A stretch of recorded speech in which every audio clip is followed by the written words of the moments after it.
coming up on 7:30 on this Monday. Thank you for being with us. I'm Carrie Sharp. Tonight we are talking about the DACA program, and we're going to extend it a little bit and talk about other issues relating to immigrants across this nation.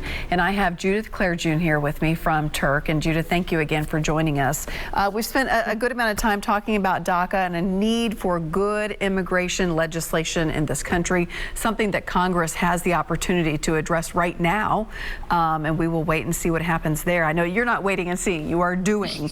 But let's also talk about some other issues that often get lumped in with immigration legislation. Something that's really been in the news a lot lately, especially when it comes to Tennessee, is refugee resettlement. Tell us what you're seeing from TIRRC's perspective. Mm-hmm. So I'll start by defining who is a refugee, because I think a lot of people confuse that. And so a refugee is someone who is unable or unwilling to return to their country because of persecution or a well-founded fear of persecution on account of race, religion, nationality, political position, or membership of a particular group. And so it is people who have been who have had to flee their homes because of persecution. And so historically, the U.S. has welcomed well over 90,000 refugees per year because historically we have, that program has been a way for us to offer refuge for so many people across the world who have nowhere else to go, right? Where their homes have been torn either due to war or they've been persecuted. And so it's a program that represents some of our highest ideas. However, in recent years, that program has come under a lot of scrutiny, and the past administration has cut a lot of the numbers to, I believe, the historic low of 15,000. And our state legislature has also introduced a number of laws aiming to prevent refugees from coming to Tennessee. And I think there's been a lot of misunderstanding about who refugees are, as well as a lot of Islamophobia and, quite honestly, a lot of racism about refugees coming here. And so I think it's really important when looking at the program for us to understand that this is a life-saving program, right? We are offering a place of refuge to people who have nowhere else to go. And it is so critical for us to make sure that our members of Congress, that our state legislators know that we are supportive of this program. And overwhelmingly so, Tennesseans are, right? There's so many churches and local organizations across the state who have been working to welcome refugees for decades. Catholic Charities, Bridges, so many folks across the state. And so it's really important for us to continue that because this has saved so many people's lives. And as we think about our immigration in general and also our role to provide refuge for people who have nowhere else to go, it's really critical for us to make sure that that program is supported. Is there a current pathway to citizenship for refugees that is different perhaps than what is underway for immigrants, or is it just all kind of then lumped into the same thing and there's no pathway right now? Yeah, so refugees have a legal status. Refugee is a legal status, and so people who come as refugees have the ability to apply for a green card and eventually for citizenship. However, for immigrants who either have lost status because their visas expired, or people who've had to come across the border for different reasons, they currently do not have access to any pathway, right? So I often get the question of, why don't they just apply? Well, there's no application. Right? There are hundreds of thousands and millions of people in this country who would love to fill out an application, but that is just not the case.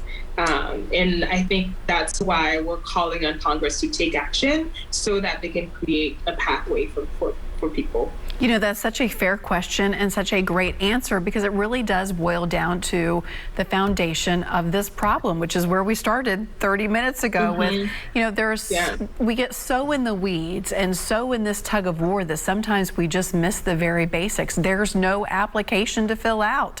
That is very basic, and it just puts the problem right in front of you, especially when you look at the video of people, you know, at the border saying, please let me in, or I want it, you know, whatever it is. There is no application. So let's talk about what's happening at the border with unaccompanied children.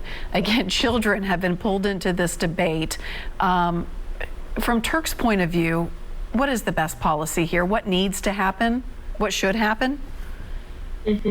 Yeah, so the fact is that children leave their homes and travel thousands of miles to the U.S. because their homes are dangerous, unsafe, and impoverished, right? Those are the reasons why kids are leaving their homes and traveling so far. And so it is also important to know that a majority of unaccompanied children who come to the border have family in the U.S., right? So over 40% of unaccompanied children have a parent or a family member in the U.S. And so as it is for us, a priority is to make sure that we are centering the well-being and the dignity of the kids, right? The way that we speak about children must really reflect our goals and our inherent compassion, or the inherent compassion that we aspire to as Tennesseans. And so in recent days and recent weeks, there's been a lot of conversations about unaccompanied children, specifically regarding kids being housed in Chattanooga. And so for us, it's critical that we center the dignity of the kids and to make sure that we are supporting the programs created to welcome and ensure that kids are reunited with their loved ones. For me as a mom, it's really unimaginable to send my child to a different country without protection of myself or my husband with them. And so I think it's really hard for people to grasp who would do this to their child and then say, you know, you just sent them to us. What are we supposed to do? And, you know, can you understand that point of view too? Yeah, so as I said, a lot of people, or a lot of the kids who are coming here already have a family member, right? So they are coming to be reunited with a parent or with a family member. And I think the first question you raised, right? What would drive someone, what would drive a child to travel thousands of miles alone? And I think we must really sit with that, right? That people are not making this choice because there's an alternative. They're making this choice because when looking at their family and looking at their safety, this is the best choice for them. And I think any of us, if we were in a situation where we had to flee for different reasons, we would want to go somewhere where we can be safe with our loved ones, right? So that is a decision that families are making. And it is our responsibility to welcome those kids with dignity and also make sure that they are safely reunited with their loved ones and with their family in the U.S.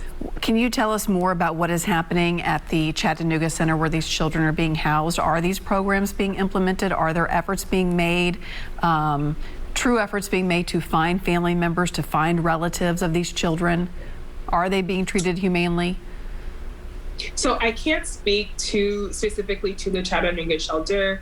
We don't work with them directly, but I will say that the goal of the program to welcome unaccompanied children is to make sure that they are reunited with their loved ones as quickly as possible. And so for us, right, the goal is to make sure that we are centering the well-being of the kids. And so whether that means making sure that the shelters have the appropriate oversight in place, that the kids are in fact being safe, or that at the border that they are welcomed and as quickly as possible reunited with their loved one. And so we want to make sure that regardless of where the kids are at, that their safety is prioritized. I know that some people may ask you, do we have the programs in place? Do we have the not luxuries, but basic necessities to give to these families and children who want to be in America. Sometimes it feels like we can't even take care of the children and families we have here very well. So I know you must be asked that. Can we really handle more? So we can, right? We can, and there are so many communities who are willing. And there are programs, our immigration programs, our asylum programs were created to respond to those needs. And while there's a lot of ways that we need to update our immigration system, we do have the ability to take care of the families that are here and also welcome some families who are seeking safety with compassion and with dignity. Would it be easier to implement those programs and to really up the level of them if things weren't being done perhaps in the shadows by some people because they felt like that's the only way to do things? It's the only way to really operate and to live is kind of by staying in the shadows. So I think for us, priority is the safety of families, the safety of the kids. And so there are ways that the identities and the information of children must be protected. And so there's a level of confidentiality that has to exist there. But also, right, our stance as TIRRC is to make sure that our systems and the shelters are in fact ensuring the safety of the kids. Yeah. Tell me more, because we covered a little bit of this at the beginning of the hour, but tell us more about what TIRRC does in our very own community, besides advocating for things like immigration law changes, but hands and feet here in the community, what are you all doing day in and day out? Yeah, so we do a lot of policy advocacy at the state level as well as the local level. So looking at what are the policies that we can implement or work to advocate for to make sure that immigrant communities have access to different services or are protected and our concerns are heard. And also we offer some direct legal and some direct services and some legal services. And so we have some English classes. We have a referral program where if immigrant communities call in with different questions, we're able to refer them or offer some limited assistance ourselves. And also we have some limited legal assistance for a lot of DACA recipients and other folks. So your hands are in a lot of different things, it sounds like, but really pushing towards policy making. It sounds like that's perhaps the top priority. Is that fair? Yes.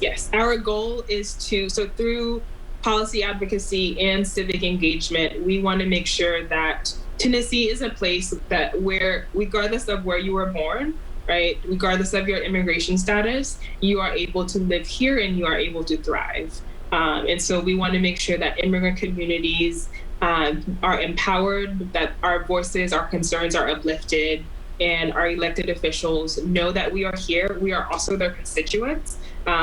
In that way, when they are introducing policy or thinking about decisions that need to be made, that we too are considered and our voices and concerns are heard. Sure. Okay, we got to take another quick break. More after this. Stay with us.